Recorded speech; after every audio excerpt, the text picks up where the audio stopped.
Hello there. Wait, what's wrong with my voice? Or my face? Am I a ghost? No, I'm just trying something different today. We're going to start our lesson in Matthew chapter 9, verse 14.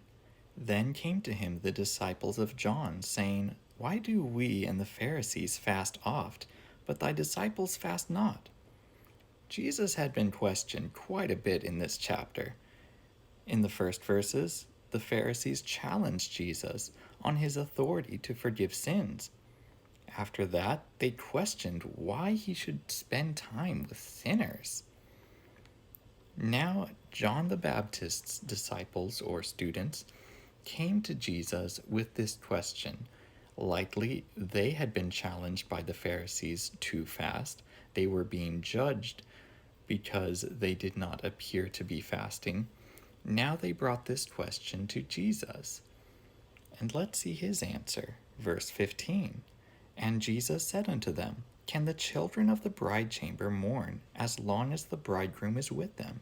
But the days will come when the bridegroom shall be taken from them, and then shall they fast. Jesus is not condemning the practice of fasting. Here he is actually encouraging it. He says there is a time and a purpose for it. The Bible also encourages Christians to fast.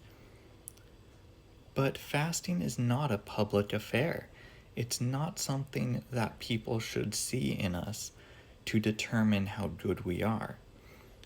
The Bible gives us instruction to not appear to fast, to wash our face, to appear normal, because fasting is not something for everyone to see and judge us by. Fasting is a personal act. It's putting ourselves down. It is humbling ourselves, our own will, to better submit and focus on God's will. It is about our relationship with God, not other people. So the practice of fasting should not be determined on what other people think of us, but simply on how we can better improve or strengthen our relationship with God.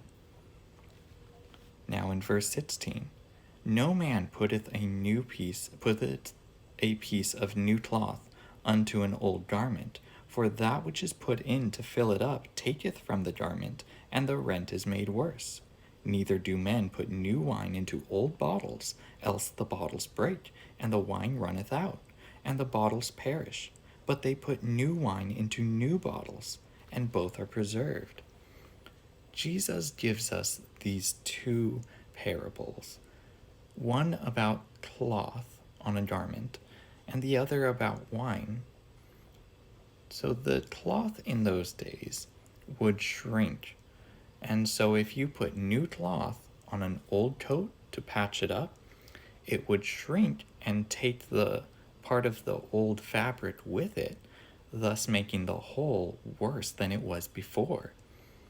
And with the wine, new wine would emit a gas that would expand, and these weren't bottles, as it says here. In those days, they had animal skins that they would fix up to hold liquids. And wine would emit a gas that would fill up the skin and stretch it out. New skins had this flexibility, but old skins would not budge so much, and they would break. So what does Jesus mean by these two parables in answer to John the Baptist's disciples? Jesus has a lot of good things to teach. We can find a lot of good truths in the Bible, but these are not given to us to fit a religion from people, from men. Christianity is not a fit for all the faults in religions that men create. Jesus came to reveal the truth, not fix what was broken, not fix the men's ideas of religion. Jesus came to show us the truth. He came to show us what real Christianity is all about. Anything that doesn't align with that must be cast aside. It will not fit together. As with fasting, the practices that the Pharisees did were not necessarily bad, but we need to put things in perspective. This is about our relationship with God, not about ourselves, how we should look, how we should appear to others, or how others should think of us. It is simply about how we, as mortal, sinful humans, relate to a holy and perfect God. Let us not be confused trying to fit old garments with new, or new wine with old wineskins.